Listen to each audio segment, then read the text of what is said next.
Meanwhile, my real dad was the mayor of a quiet city where everyone had to wear silence boots all the time.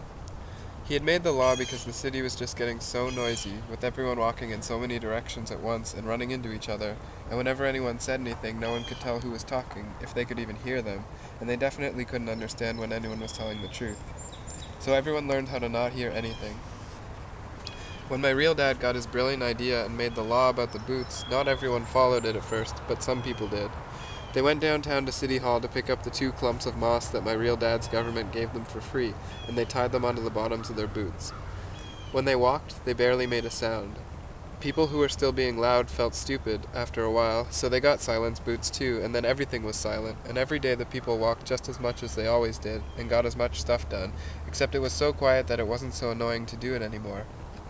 And soon they realized that they were actually walking 7 times farther, and actually getting 7 times as many things done as before. So the city became the best city in the world because it did everything a city had to do, except way better than other cities, plus with less noise. It got voted the nicest city to live in, and everyone wanted to move there, so lots of people did. The moss on the silence boots would wear out every couple of weeks, but it was okay because they could always compost the worn-out moss and keep growing more on the moss farms.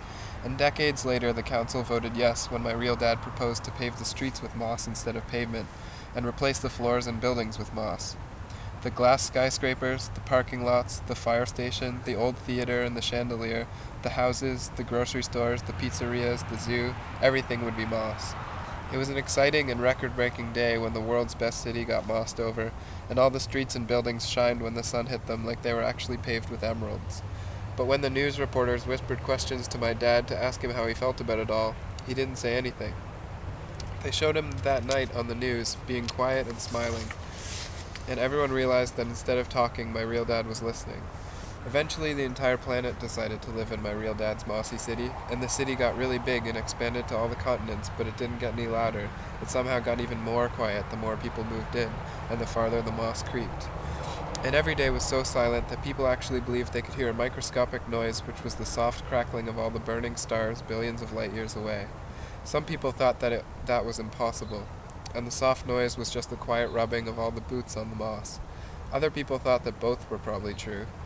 And everyone listened to each other instead of ever talking, and they understood each other perfectly even though nothing was said.